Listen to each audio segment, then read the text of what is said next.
Tapi kalau zona nyaman, mudah menangnya menurut hitungan matematika survei dan keyakinan ya tentu di Jawa Barat.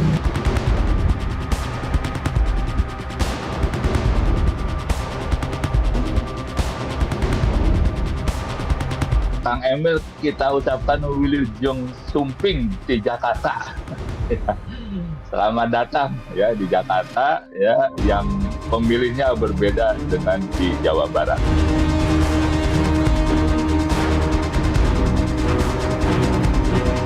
Ridwan Kamil adalah calon terbaik dari koalisi Indonesia Maju ketimbang nama lain-lainnya gitu ya. Soal Yusuf Hamka misalnya sempat mencuat, menurut saya itu kan lebih kepada upaya Golkar di awal untuk iming-iming agar Ridwan Kamil tidak dipaksa ditarik ke Jakarta.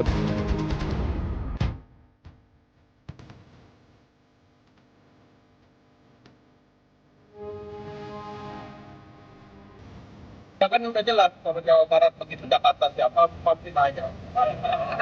Apalagi Jakartanya Kin Plus.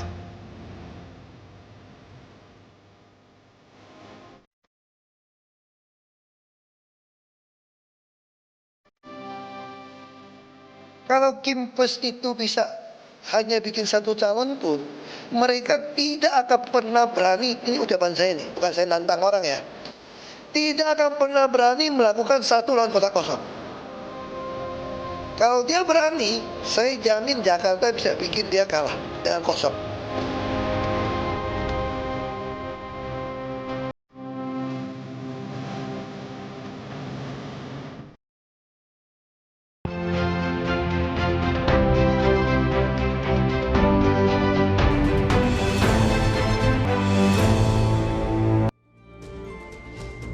Halo, selamat malam pemirsa. Setelah Partai Golkar memutuskan untuk mendukung kader Gerindra Deddy Mulyadi maju menjadi bakal calon gubernur Jawa Barat, semua pihak menyoroti langkah Ridwan Kamil yang hampir dipastikan maju dalam Pilkada Jakarta bertanding melawan Anies Baswedan. Seperti apa peluang Ridwan Kamil maju menjadi Jakarta 1? Akankah koalisi Kim Plus mampu mendongkrak elektabilitas RK atau ada skenario melawan kota kosong yang semakin santer terdengar? Bersama saya Afiani Malik, inilah Panggung Demokrasi malam ini, RK on the way Jakarta.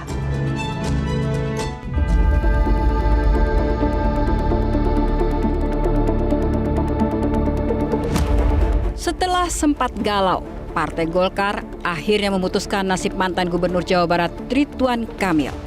Ketua Umum Partai Golkar Erlangga Hartarto memastikan koalisi Indonesia Maju sepakat mengusung Ridwan Kamil di Pilkada Jakarta. Ya kan udah jelas kalau Jawa Barat begitu, Jakarta siapa masih nanya. Apalagi Jakartanya Kim Plus. Pengamat politik Muhammad Kodari menilai langkah dari Partai Golkar akhirnya mengusung Ridwan Kamil di Jakarta sebagai bentuk loyalitas Golkar kepada Prabowo. Dalam kerangka menunjukkan loyalitas Partai Golkar kepada Prabowo Subianto sebagai presiden terpilih yang akan datang, dan dalam kerangka memperkuat posisi Golkar dalam kabinet yang akan datang, maka kemudian Golkar mengalah kepada Partai Gerindra. Belakangan santer wacana koalisi Indonesia Maju Plus atau Kim Plus di Jakarta. Ketua Harian Partai Gerindra Sufmi Dasko menyatakan akan ada partai yang bergabung sekaligus mendukung Ridwan Kamil di Jakarta. Sama, nanti sehari 2 hari baru kita sampaikan plusnya siapa aja. Sehari 2 hari ini dalam rangka bukan, kita melakukan sinkronisasi dengan partai Kim dan plusnya. Plusnya lebih dari 1. Pengamat politik Ray Rangkuti menilai Kim Plus di Pilkada Jakarta merupakan syarat wajib untuk memenangkan Ridwan Kamil di Jakarta. Menurut Ray, Kim Plus dapat memperkuat basis perolehan suara Ridwan Kamil. Solidnya itu kalau ada plusnya, kalau nggak ada plusnya mereka akan kacir sendiri. Gitu. Artinya soliditas ini tergantung kepada apakah PKB, PKS, Nasdem mau terlibat di dalam Kim Plus itu. Kalau 3 partai ini nggak mau terlibat, ya akan kocar-kacir sendiri, nggak akan terjadi apa yang disebut dengan Kim Plus itu. Dan dengan sendirinya untuk mengusung RK maju ke Jakarta itu juga mungkin akan gagal. Jadi ya tergantung 3 partai ini sekarang, apakah partai yang ada ini mau gabung apa enggak. Khususnya loh ya PKS ya. Dengan adanya koalisi besar dalam Kim Plus, peluang Ridwan Kamil untuk menjadi calon tunggal melawan kotak kosong dinilai sebagian pihak sangat memungkinkan. Sekjen PDIP Perjuangan Hasto Kristianto menyatakan PDIP tidak akan membiarkan Pilkada Jakarta hanya diisi oleh calon tunggal melawan kotak kosong. Kesemrawutan Jakarta juga mencerminkan bagaimana semrawutnya persoalan-persoalan di bidang hukum misalnya. Maka Jakarta harus menyajikan suatu kontestasi kepemimpinan yang baik. PD Perjuangan terus membangun komunikasi politik dengan partai-partai sehingga nantinya di Jakarta tidak akan ada kotak kosong. Akankah langkah Ridwan Kamil menuju Jakarta 1 berjalan mulus? Siapa sosok yang ditunjuk menjadi wakilnya? Tim Liputan Metro TV. Dan bersama untuk mengulasnya sudah hadir di studio Metro TV Ketua DPD Partai Gerindra Jakarta Ahmad Riza Patria. Bang Riza, selamat malam. Malam, Bang. Terima kasih sudah hadir. Kemudian juru bicara PDIP juga hadir, Aryo Seno Bagaskoro. Mas Aryo, selamat malam. Terima kasih sudah hadir. Lalu kemudian kami hadirkan juru bicara PKS Pipin Sopian. Kang Pipin, selamat malam. Terima kasih sudah hadir. Assalamualaikum. Waalaikumsalam. Dan kemudian juga ada pengamat politik sekaligus juga peneliti Badan Riset dan Inovasi Nasional, Mbak Siti Zuhro. Mbak Wiwi, selamat malam. Terima kasih sudah hadir. Satu lagi narasumber kita bergabung dari sambungan Zoom, Wakil Ketua Umum Partai Golkar, ada Ahmad Doli Kurnia. Halo Bang Doli, selamat malam. Terima kasih sudah bergabung. Assalamualaikum warahmatullahi wabarakatuh. Waalaikumsalam, terima kasih sudah hadir. Pertama, kita akan bahas soal benarkah RK akan on the way ke Jakarta. Kita tanya dulu dari Gerindra nih ya. Bang Riza Patria, tolong diceritain kira-kira kenapa ini, apa lobby yang dilakukan oleh Gerindra sampai akhirnya Golkar nih ngalah untuk melepas RK ke Jakarta, bahkan mungkin melepas tanda kutip ya kemenangan mudah RK di Jawa Barat gitu. Yang pertama memang Partai Gerindra di Kim itu melihat bahwa salah satu tokoh yang kami yakini punya peluang untuk menang di Jakarta dengan berbagai prestasinya, selain pengalamannya sebagai wali kota Bandung dan gubernur Jawa Barat adalah Kang RK gitu ya.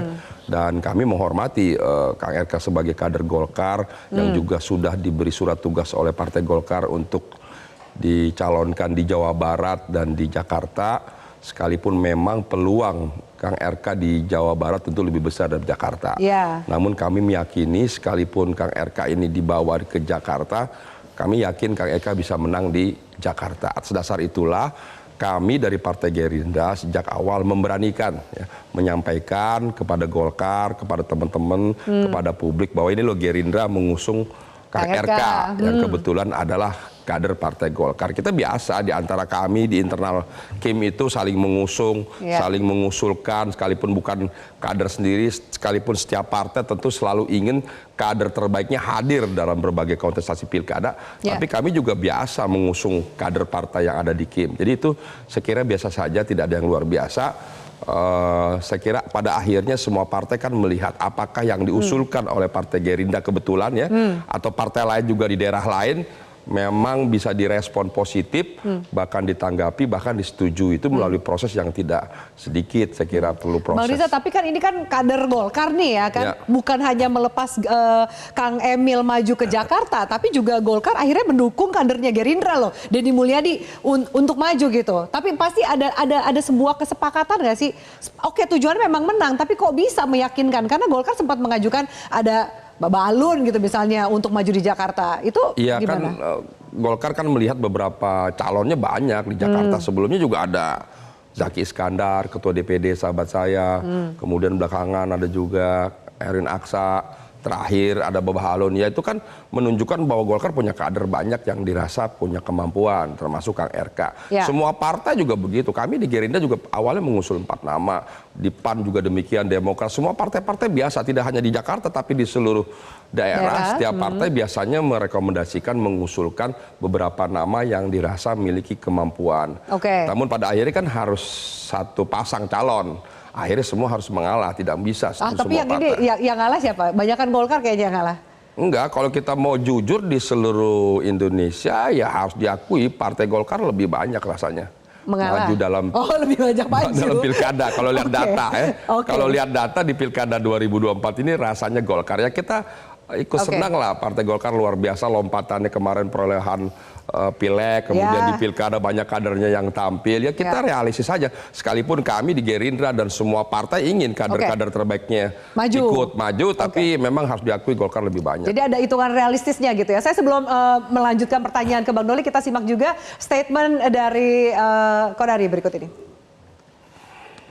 Nah, maka kita ibaratnya menyaksikan kolam ikan hiu ya, karena yang bertarung di sana adalah nama-nama besar, orang-orang yang pernah menjabat, kemudian punya elektabilitas tinggi dan punya pengalaman yang sudah cukup panjang. Ridwan Kamil adalah calon terbaik dari koalisi Indonesia Maju ketimbang nama lain-lainnya gitu ya. Soal Yusuf Hamka misalnya sempat mencuat, menurut saya itu kan lebih kepada upaya Golkar di awal untuk iming-iming agar Ridwan Kamil tidak dipaksa. Oke, baik. Disebut juga nama Yusuf Hamka yang sempat ditawarkan oleh Golkar. Jadi Bang Doli, posisinya Yusuf Hamka ini akan bersama RK atau bagaimana? Atau kemudian pilihan itu menjadi hilang gitu? Itu tahap berikutnya gitu ya. Begini, bahwa kita kan dalam menghadapi pilkada ini, kalau bicara tentang satu paket itu kan ada tahapan-tahapannya. Pertama, saya kira yang paling utama adalah ketika kita harus menetapkan siapa calon kepala daerah yang akan kita usung. Nah, sampai hari ini, walaupun memang ini secara logika saja ya, bahwa ketika Golkar kemudian mengannounce kita mendukung mencalonkan saudara Deddy Mulyadi di Jawa Barat, maka kan secara otomatis satu tiket yang dimiliki oleh Ridwan Kamil yang tadinya 2 ya di Jawa Barat dan Jakarta, kan tinggal yang valid cuma tinggal 1 di Jakarta. Nah, tetapi sampai sekarang kita memang belum mengumumkan secara resmi seperti kita mengumumkannya di Jawa Barat kemarin ya. Kenapa? Karena kami masih ada satu kali pertemuan final lah yang lebih tinggi itu antara ketua-ketua partai politik yang ada di Koalisi Indonesia Maju dan kemungkinan bersama dengan partai-partai politik yang ingin membangun kerjasama kami di Jakarta. Nah, nanti baru setelah kita menetapkan secara resmi, masuklah pada pembicaraan di antara partai-partai politik pengusung ini membicarakan siapa yang akan menjadi calon pasangan dari saudara Ridwan Kamil. Nah, itu tahapan-tahapannya. Jadi untuk menuju ke sana, semua opsi juga masih terbuka. Makanya saya sampaikan beberapa kali kita sama-sama dengan saudara Ariza Patria ini, mungkin dalam sisa sebulan 2 bulan terakhir sejak yang lalu itu saya mengatakan ya kita buka opsi saja, silakan misalnya partai-partai politik yang tergabung dalam Koalisi Indonesia Maju itu mengajukan nama-nama baru supaya kita lebih banyak punya alternatif untuk melakukan exercise dan simulasi ya. Makanya muncul nama Pak Kaisang dari PSI. Saya menyebutkan waktu itu saudara Ariza juga sebetulnya pantas untuk di-endorse untuk kemudian dicermati oleh publik ya. Kita termasuk survei karena beliau pernah jadi wakil gubernur, ketua DPD Gerindra Jakarta, ada nama Zita dari PAN dan segala macam. Termasuk kami waktu itu mengajukan nama Baba Halun, Yusuf Hamka. Nah, jadi nama-nama itu tentu nanti akan juga mungkin saja bisa dibicarakan pada tahap kita semua sudah selesai siapa fix semua partai politik pengusung meresmikan nama Ridwan Kamil, komposisi partai politik pengusungnya apa, baru kita masuk ke soal pasangan wakilnya. Baik, kita kemudian kemungkinan besar akan bertemu dengan Anies Baswedan dari PKS nih yang sudah bahkan satu paketan gitu ya, udah bahkan ada tagline-nya aman gitu sama Anies Sohibul Iman. Ini bagaimana melihat makin terang siapa yang akan melawan Anies nanti di Jakarta, Kang Pipin? Ya, tentu saya kira warga Jakarta berhak untuk mendapatkan calon gubernur dan calon wakil gubernur yang terbaik yang bisa menyelesaikan persoalan yang ada di Jakarta. Jadi kemudian Kang Emil misalnya datang ke Jakarta, kami menghormati pilihan itu. Jadi kalau memang itu menjadi keputusan, tentu saya kira prestasi Kang Emil di Jawa Barat misalnya dibawa ke Jakarta, silakan. Dan tentu kami berharap saat ini PKS memang masih mengikhtiarkan ya supaya tiket Anies Sohibul Iman ini bisa berlayar. Makanya kami dari awal ya Presiden PKS silaturahim ke Nasdem, silaturahim ke PKB untuk memastikan aman ini bisa berlayar. Dan kami berharap kemarin dari yang dulu koalisi perubahan bisa solid. Tetapi kami rasional bahwa pilkada punya motif relaksasi politik. Bahwa kita ingin bahwa ke depan misalnya kita mengusung Mas Anies, tetapi ketika ada terkendala tentu PKS nggak mau ke depan seperti yang dulu-dulu, politik sudden death. Jadi politik di akhir ketika kita tidak punya pilihan sehingga kita dipaksa untuk ikut mengambil keputusan yang lain. Bagi kami saat ini ada momen bagi PKS, makanya ketika kami bersyukur ya banyak dari partai-partai mengajak PKS untuk bergabung dan menawarkan tokoh-tokoh PKS untuk menjadi calonnya. Ketika misalnya nanti akhirnya misalnya kita sudah memberikan tenggang waktu ya, ketika kami berikhtiar untuk mencarikan kursi kepada Mas Anies, kemudian kami lihat apakah tenggang waktunya masih memungkinkan atau tidak, kita berikan deadline. Kalau misalnya dari tenggang waktu tidak memungkinkan, maka kami harus punya opsi yang lain. Nah ini opsi-opsi yang lain ini yang tentu opsi akan lain kita ini partai bicarakan. politiknya atau kandidatnya? Saya kira bisa dua-duanya, kita akan lihat ke depan. Jadi kalau misalnya kan tidak bisa harga mati begitu ya untuk harus A, si B dan sebagainya. Bagi kami siapa tokoh terbaik yang bisa berlayar dan berpotensi menang ke depan. Dan tentu kami berharap karena sebagai pemenang pemilu kita berharap bahwa memang ada kader PKS yang menjadi calon gubernur atau calon wakil gubernurnya. Itu tapi yang berarti situasinya sudah sesuai dengan keinginan PKS dong hari ini ya kan? Betul, tetapi kan pasangan dengan Sohibul Iman. Tetapi tiketnya belum mencukupi. Ketika PKS Nasdem kan sudah cukup kan? Kalau misalnya SK-nya sudah keluar saat ini, maka sebetulnya bisa saja terjadi. Jadi, tetapi sampai saat ini koalisi ini tidak bisa dibangun oleh lisan. Jadi memang harus secara tertulis dan sebetulnya SK-SK surat keputusan calon kepala daerah ini sudah dikeluarkan oleh berbagai partai politik. Nah, jadi kami sebetulnya menawarkan, ayo dari saat ini gitu. Kami tidak mau nanti di peta kompli akhirnya nggak jadi gitu dari kader PKS. Berarti ada kemungkinan itu nih? Ya semua itu terjadi, mungkin terjadi dan saya mengkhawatirkan mudah-mudahan ini tidak terjadi bahwa ke depan ada lawan kota kosong dan sebagainya ini yang tidak sehat bagi demokrasi kita. Ya yang kita ikhtiarkan adalah bagaimana warga Jakarta berhak mendapatkan calon yang terbaik. Itu sebetulnya konsep dari PKS itu. Dan tentu kami bersyukur komunikasi saat ini dengan cair karena silaturahim kebangsaan yang selalu dikedepankan oleh Presiden PKS ini ditanggapi secara positif oleh baik Gerindra, Golkar, Nasdem, PKB dan sebagainya. Tinggal komitmen pada tataran apakah memang SK itu akan dikeluarkan administratifnya lah sebagai pengikat gitu ya. Karena bagaimanapun itu menjadi dasar kita bisa maju atau tidak di pilkada nanti. PDIP sendiri gimana nih Mas Seno? Ya kan, kalau kita lihat survei ada nama Ahok yang berada di peringkat kedua. Tapi dengar-dengar nih ngobrol-ngobrol juga dengan teman PDIP, sepertinya akan membulat suaranya PDIP mendukung Anies Baswedan. Gimana Mas Seno? Jadi kalau bicara tentang pemilu, prinsipnya satu Mbak, kita ini merasa yakin bahwa pemilu itu adalah satu-satunya sarana terbaik untuk merayakan kedaulatan rakyat. Artinya opsi-opsi yang banyak itu malah menunjukkan ada kedewasaan demokrasi di satu wilayah. Malah menjadi kontraproduktif pada demokrasi substansial kalau kemudian hanya memunculkan satu pasangan calon, satu nama saja. Oleh karena itu di Jakarta, di provinsi sekelas Jakarta, saya rasa akan menjadi sangat lebih menarik kalau itu ada kontestasi yang terjadi. Kita menghargai apapun langkah partai politik lain. Tetapi kan masa-masa saat ini hingga ke nanti penetapan di KPU pendaftaran, itu kan masa CLBK, masa PDKT, masa pendekatan semuanya bisa terjadi. Jadi apapun yang sekarang kita bicarakan sebelum nanti menjadi rekomendasi resmi yang dibawa ke KPU, tentu ini janur kuningnya belum melengkung, apalagi janur merahnya. Nah, sebagai partai politik yang berasas kaderisasi, kita punya list nama-nama kader yang cukup baik di Jakarta. Artinya secara elektoral ini nempel terus nih.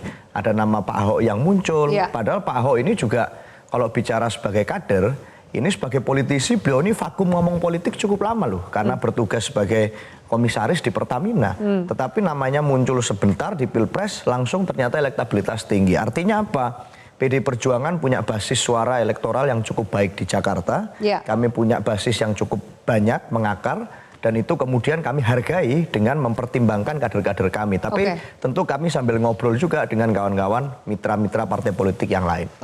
Belum mengerucut juga ya, apapun bisa terjadi saat pendaftaran dan juga penetapan. Seperti itu ya. Tapi ini menarik karena hari ini viral bicara soal Kim Plus. Ini yang plusnya ini siapa? Karena tadi sempat Bang Dasko mengatakan 1-2 partai ini akan bergabung. Kemana kan kita sudah bisa membaca sebenarnya Mbak Wiwi ya. Termasuk kok ada isu melawan kota kosong di Jakarta? Siapa yang membuat skenario itu dan untuk apa? Kita lanjutkan pembahasannya sesaat lagi. Tetaplah bersama kami.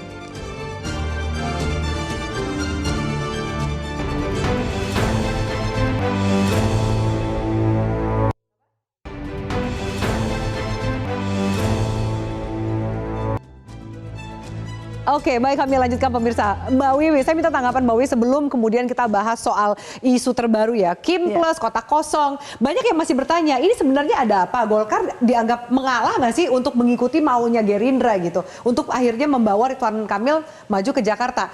Tentu ada diskusi, tentu ada lobby. Bagaimana Mbak Wiwi membacanya ini? Iya, memang kita merasakan ada beda banget gitu ya.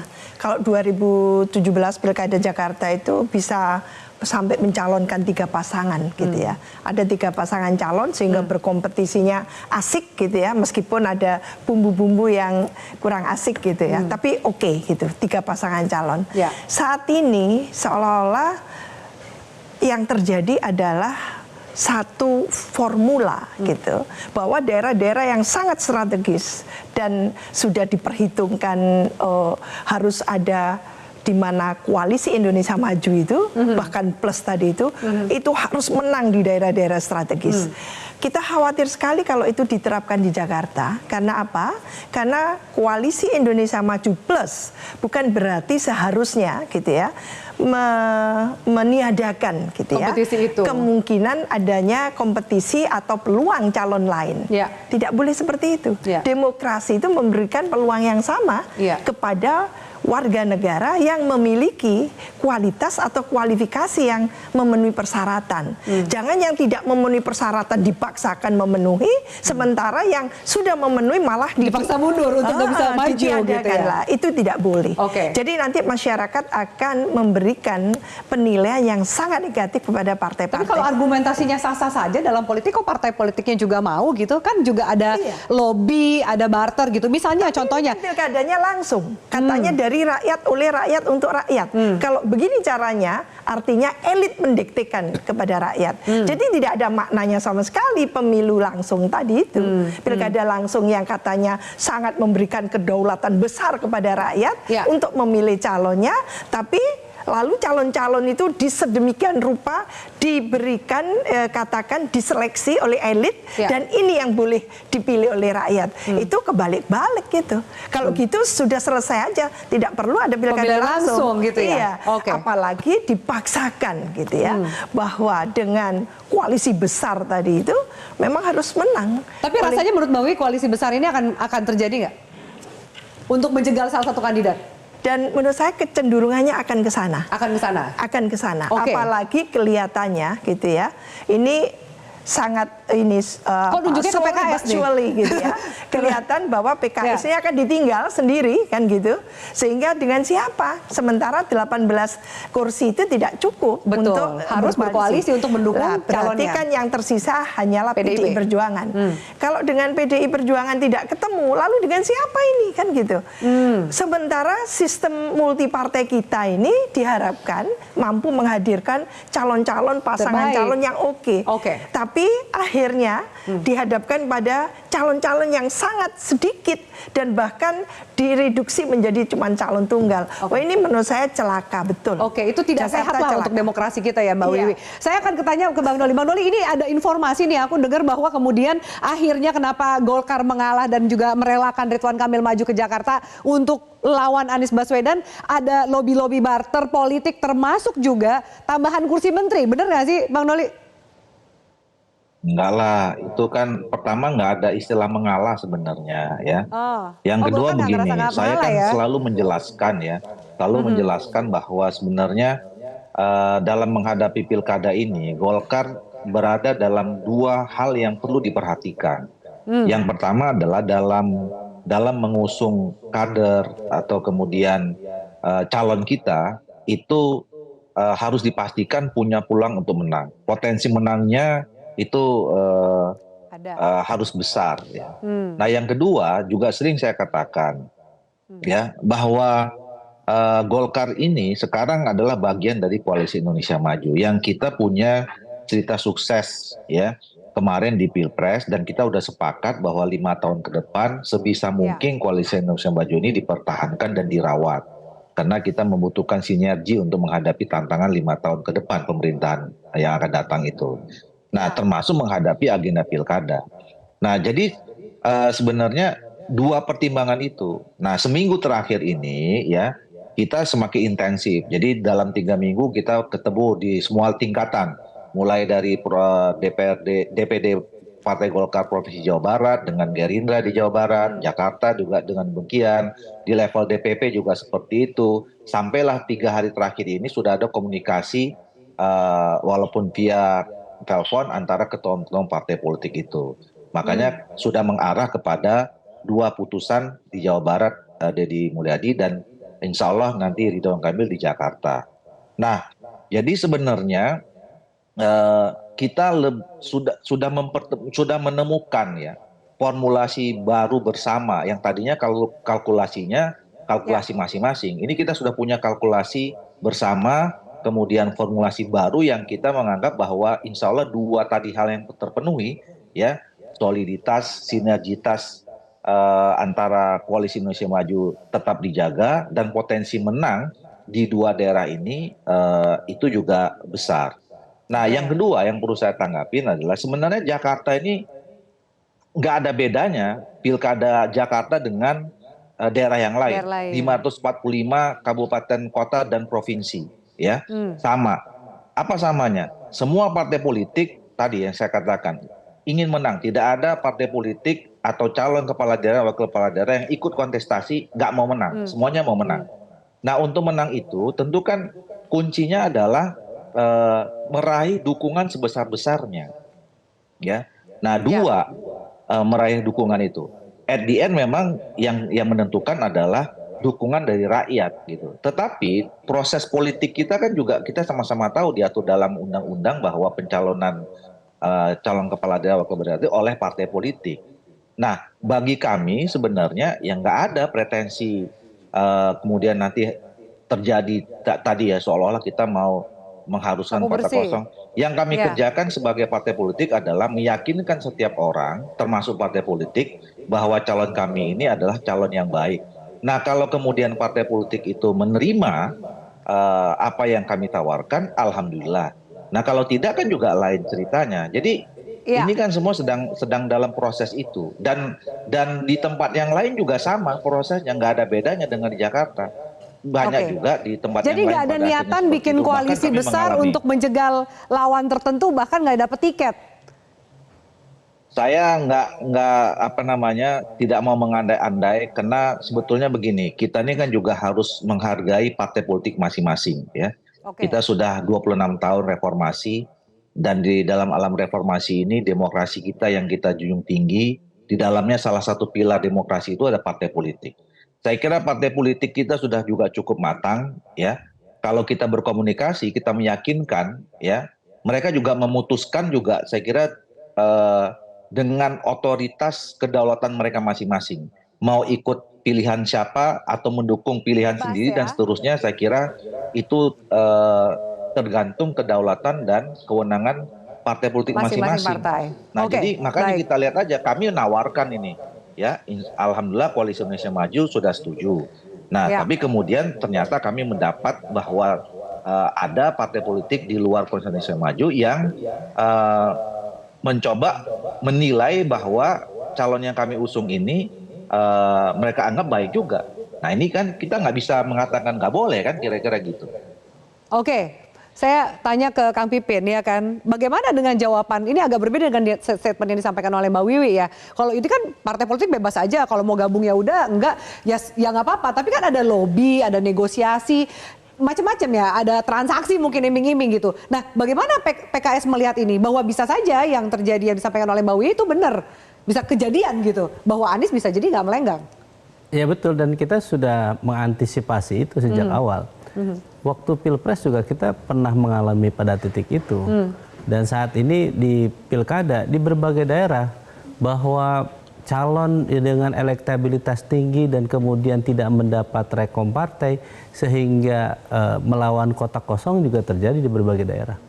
Mungkin tidak naik saja di media saat ini. Jadi memang saya kira ya mudah-mudahan di Jakarta tidak terjadi. Di daerah-daerah besar tidak terjadi. Adakah kekhawatiran dari PKS bahwa mungkin yang tadinya mendukung Anies jadi bergeser? Karena kalau kita kalkulasi kan bisa kebaca siapa aja yang akan bergabung menjadi plusnya untuk Kim. Ada PKS, Nasdem, PKB di situ. Betul, PDIP? Dan kami sangat berharap bahwa setiap partai itu secara sadar punya otoritas, punya kedaulatan untuk memutuskan siapa yang akan dicalonkan.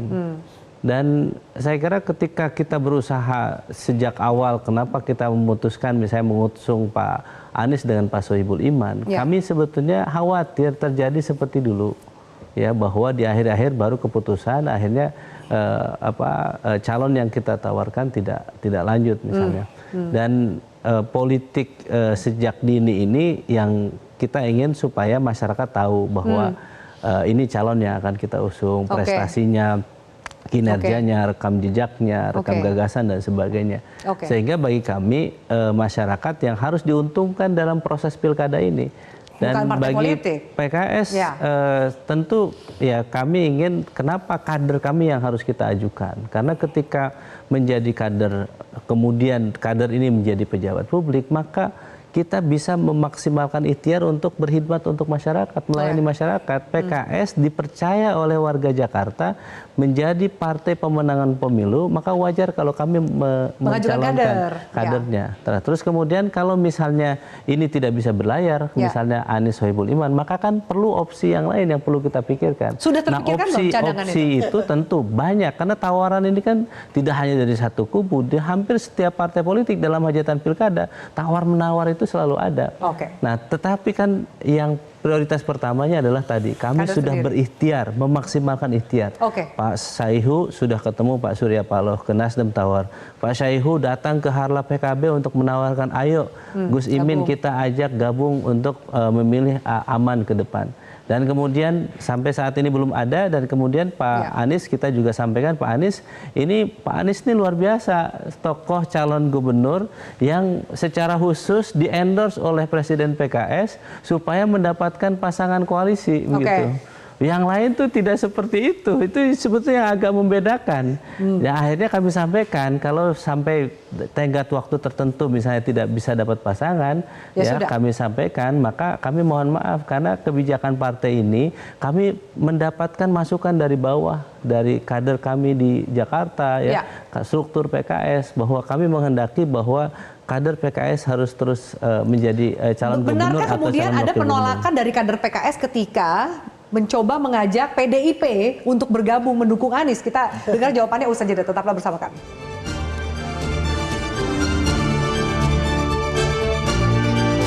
Bisa hanya bikin satu calon pun, mereka tidak akan pernah berani, ini ucapan saya nih, bukan saya nantang orang ya, tidak akan pernah berani melakukan satu lawan kotak kosong.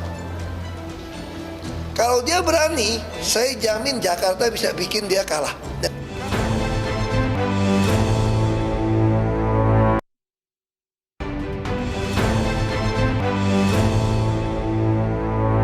Makanya bisa aja, saya berani jamin kalau Kim Plus itu bisa hanya bikin satu calon pun, mereka tidak akan pernah berani, ini ucapan saya nih, bukan saya nantang orang ya, tidak akan pernah berani melakukan satu lawan kotak kosong.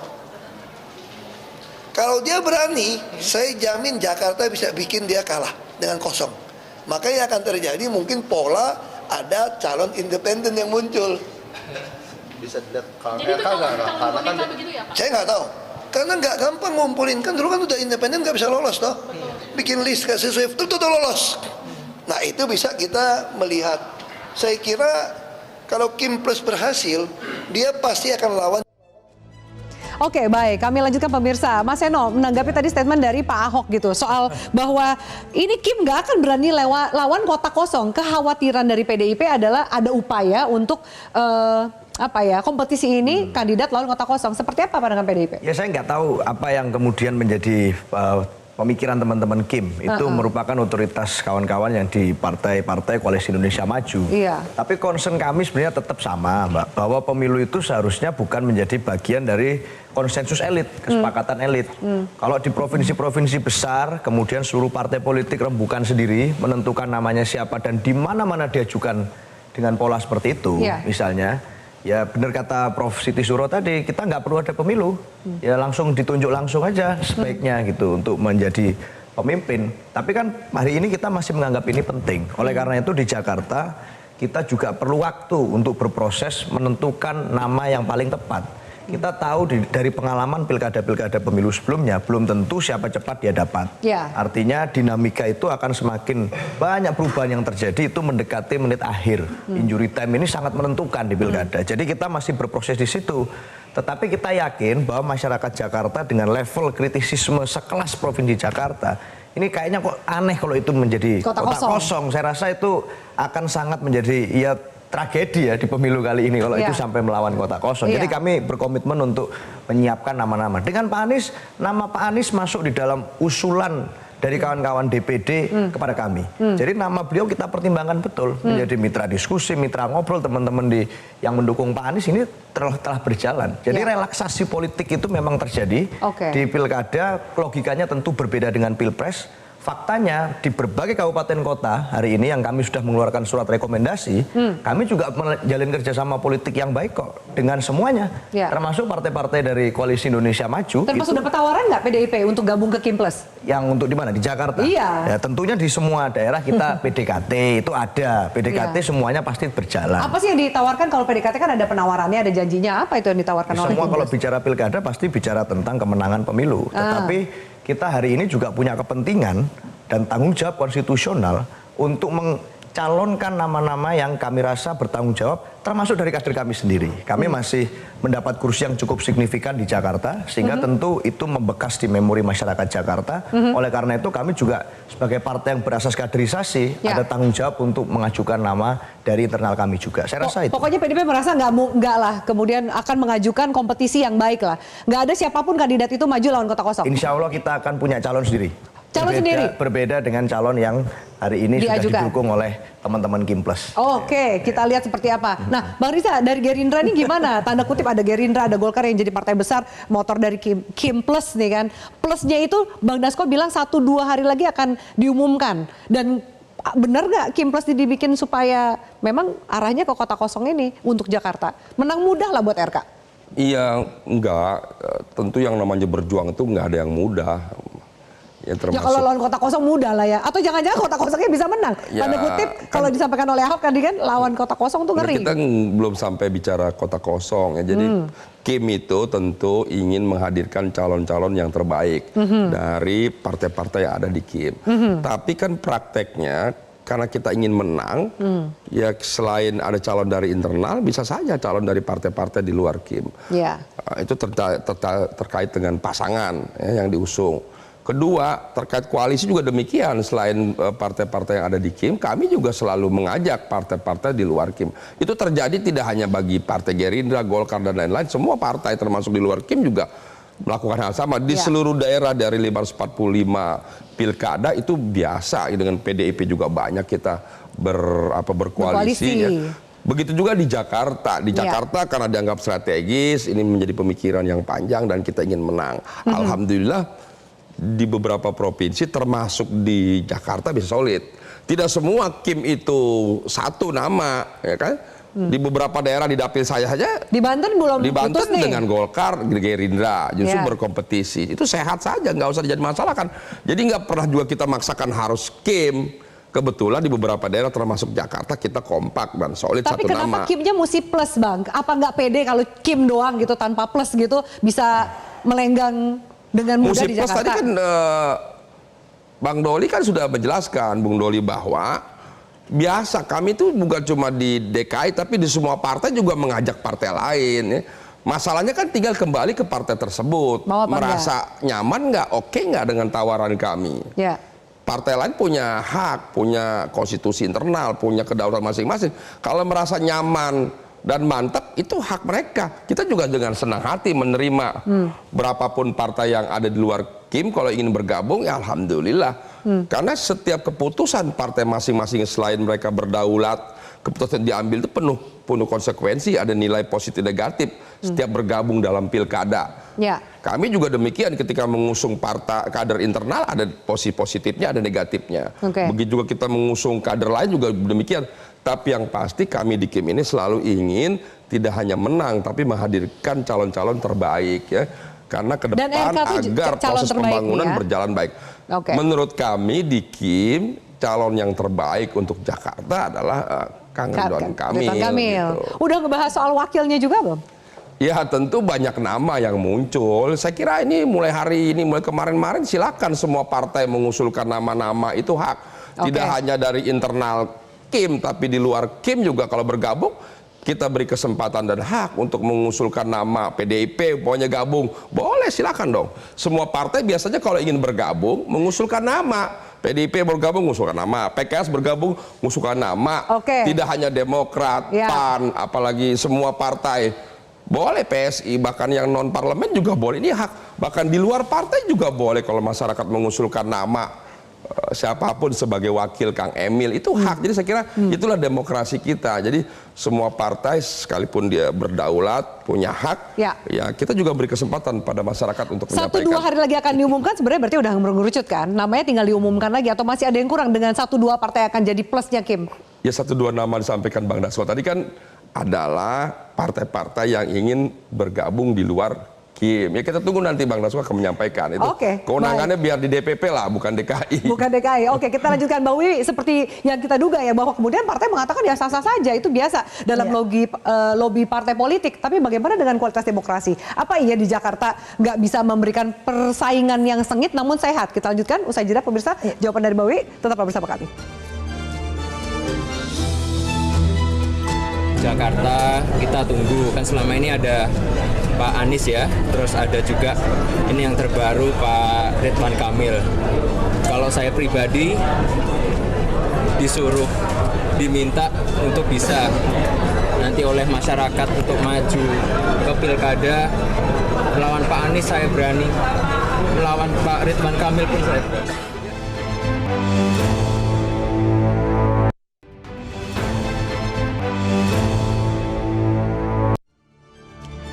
Ya pemirsa, sebelum kami lanjutkan, kami hadirkan hasil dari polling netizen dari aplikasi X dan juga Instagram. Menurut Anda apakah Ridwan Kamil akan menjadi calon gubernur Jakarta 2024? Baik, netizen dari aplikasi X mengatakan tidak, itu 72%, sementara netizen di Instagram mengatakan ya, 69%. Jadi belum ada mungkin pandangan yang bulat nih rekan-rekan netizen ini untuk melihat apakah Ridwan Kamil akan maju ke Jakarta. Lalu kemudian pertanyaan berikutnya, menurut Anda jika Ridwan Kamil menjadi Cagup Jakarta 2024, apakah akan mendapat dukungan besar dari berbagai parpol? Ya, kebalikan yang mengatakannya kebanyakan 79% adalah netizen di Instagram dan 67% mengatakan tidak adalah netizen di aplikasi X. Oke. Baik. Nah, ini justru satu suaranya adalah ketika sebaiknya Ridwan Kamil jadi Cagup Jawa Barat aja. Kompak netizen dari X dan juga Instagram menjawab Jawa Barat. Angkanya pun cukup tinggi, sekitar 69-70%. Mereka kompak menjawab Ridwan Kamil sebaiknya di Jawa Barat saja. Oke. Baik, kami akan lanjutkan diskusi ini. Mbak Wi, bagaimana Anda melihat? Ada juga beberapa spekulasi bahwa RK ini dimajukan untuk mendampingi atau berdampingan berpasangan dengan Kaisang yang masih belum menentukan akan maju di Pilgub Jakarta atau Jawa Tengah. Iya, Kim akan meyakini dengan koalisi besar sebetulnya. Cuman istilah aja plus-plus gitu ya. Tapi besar. Besar itu untuk meyakinkan bahwa pasti menang. Padahal kan calon dulu. Dalam studi empirik menunjukkan pilkada itu yang bisa menentukan menang tidaknya bukan partai besar atau partai kecil, tapi sosok calon tadi itu. Saya juga agak merasa aneh gitu. Biasanya kalau partai-partai itu percaya pada hasil survei, dan hasil survei yang tinggi itu maka dikejar-kejar calon itu. Kali ini Anies tinggi tapi nggak dikejar-kejar. Tapi kenapa itu Mbak Wiwi? Ada apa? Malah mau kalau mungkin tidak ikut kan gitu. Kompetisi itu menurut saya karena ini sistemnya demokrasi, berikan peluang dulu. Maka partai-partai tadi itu yang sudah diberikan payung hukum kuat ya oleh konstitusi tadi punya tanggung jawab moral. Bagaimana supaya kompetisi kontestasi itu jalan oke. Toh belum tentu Anies menang, kasih aja kesempatan gitu loh. Kenapa dijegal jadi gitu? Calon lain juga gitu ya. Dari PDI Perjuangan nanti mudah-mudahan selain Pak Ahok masih banyak kan gitu ya. Calonnya silakan keluarkan. Katanya akan mengajukan kader sendiri, kita tunggu nih namanya ya kan, siapa yang akan kira-kira maju dari PDIP gitu. Jadi jangan diborong lah. Kalau diborong itu nanti akan menjadi presiden buruk. Meskipun parpolnya mau loh. Kalau Bang Doli dan Bang Riza tadi kita mengatakan kan nggak tahu yang di depan panggung, di belakang panggung itu mengapa mereka jadi mau. Padahal sudah ada deklarasi gitu ya. Sejak awal PKB Anies, Nasdem Anies gitu kan, lalu diikuti PKS Anies gitu. Tapi kok gini gitu kelihatannya masuk angin gitu kan. Nah, ini yang arahnya itu menurut saya tidak memberikan satu pembelajaran kepada masyarakat luas, komitmen konsistensi dari partai. Kita tahu mungkin ada kerumitan tersendiri, tapi berikanlah gitu ya pembelajaran itu yang positif gitu, supaya kita itu mau take off 2045 itu betul-betul take off, bukan lalu kita mundur, kita setback. Kalau seperti ini setback, apalagi ini Jakarta, diberikan satu contoh yang tidak positif gitu ya dalam kualitas demokrasi kita nanti. Bang Doli, lalu kemudian sempat Golkar mengajukan Yusuf Hamka untuk menjadi pendampingnya Kaesang. Kalau kemudian situasinya kayak gini, tetapkah kemudian Ridwan Kamil ini akan didorong untuk berdampingan atau berpasangan dengan Kaesang, Bang Doli? Dari Golkar sendiri? Kita belum bisa memastikan ya, apalagi menyebutkan satu nama gitu nanti untuk yang menjadi calon wakil gubernur yang mendampingi Ridwan Kamil. Seperti yang saya katakan tadi, itu sangat tergantung dari proses kesepakatan yang diambil oleh partai koalisi pengusung nanti yang sekarang dalam proses komunikasi gitu. Nah, jadi saya belum bisa menyebutkan memastikan nama. Siapa. Tapi kan tadi kan saya katakan ya, nama-nama yang sama ini beredar yang dari Koalisi Indonesia Maju ya, termasuk Pak Kaesang, saya kira nanti juga akan pasti menjadi bagian yang dibicarakan ya gitu. Nah, tapi begini, saya mau menjelaskan sedikit lagi soal tadi ya, fenomena kota kosong gitu atau jadi sebenarnya juga ini banyak terjadi. Saya pun mengalami ya. Ya misalnya dengan teman-teman PDIP ya, di Bali misalnya, di Jawa Tengah yang memang suara mereka cukup signifikan gitu ya. Mereka juga lobby kita kok untuk minta gak ada lawannya gitu. Dan buat kita biasa-biasa aja gitu. Fakta. Tapi kan kita diberi kebebasan juga mau ikut apa enggak gitu. Ya, mereka menawarkan kepada kita, boleh nggak kita sama-sama di sini mengusung cuma satu pasang calon. Dan mereka nggak maksa-maksa juga gitu. Dan kita juga merasa bahwa kalaupun kita pada akhirnya memutuskan mendukung pasangan calon itu bukan karena ada paksaan, karena ada tekanan intimidasi. Ya karena kita berhitung saja. Ya. Kalkulasi politik aja gitu ya, Bang Doli ya. Kenapa? Kalkulasi politik saja. Iya, kasih politik aja ya. Kemudian kita menghadapi realitas yang memang tidak memungkinkan kader kita untuk maju misalnya. Nah, kembali sebaliknya, saya di Jakarta atau kami Golkar bersama teman-teman Kim itu nggak punya pretensi untuk misalnya mau mengarahkan kepada siapa namanya arahnya mau calon tunggal dan segala macam. Kami berupaya, sekarang kami punya calon namanya Ridwan Kamil. Dan kami menanyakan, ayo dong dukung, kalau memang mau dukung, alhamdulillah, ya kan? Itu aja. Oke, baik. PDIP, itu kira-kira nih kalau kemudian ada, masih per hari ini ya kita bahas, ada nama Anies, ada Ridwan Kamil. PDIP kalkulasinya akan seperti apa? Mengajukan cagup atau kemudian menawarkan kadernya untuk dua nama Cagup ini? Skenario apapun bisa. Cagup kita juga punya kader yang mumpuni. Kami pernah punya pengalaman diberi kesempatan memimpin Jakarta, cagup dan cawagup dari kader kami.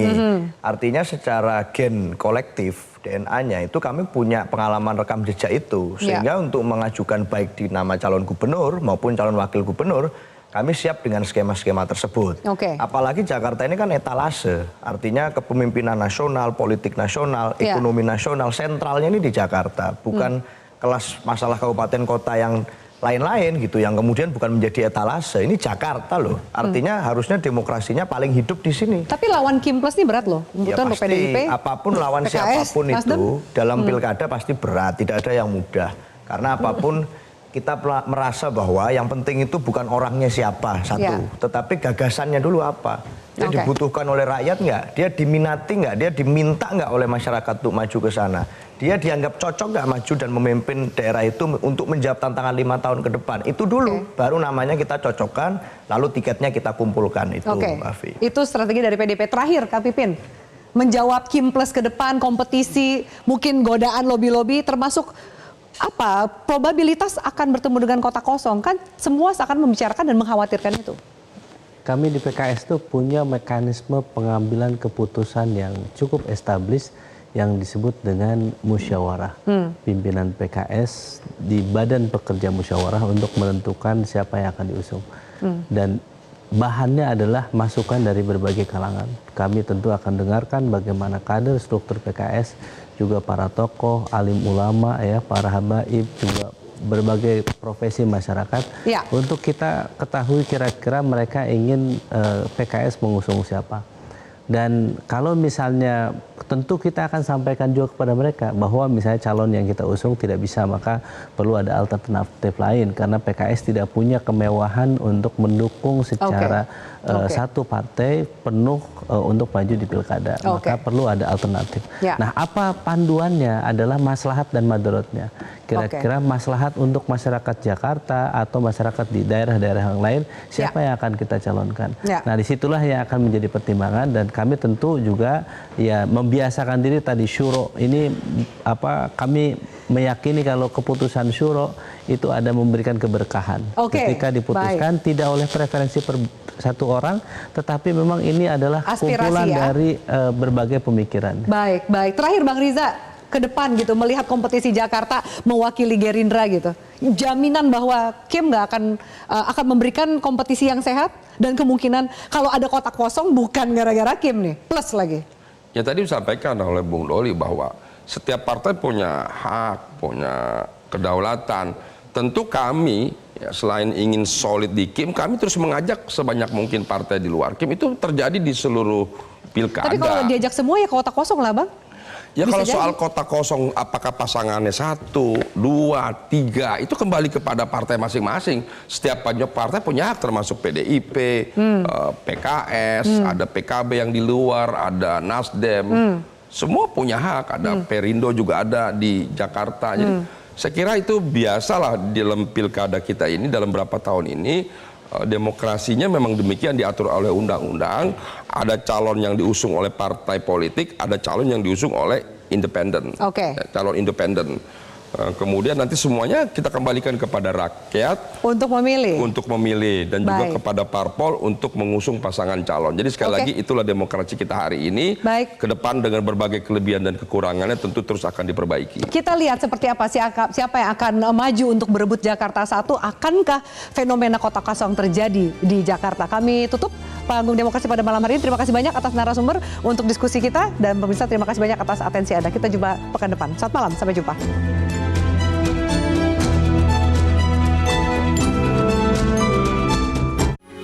Metro TV. Jelajahi cara baru mendapatkan informasi. Download Metro TV Extend sekarang.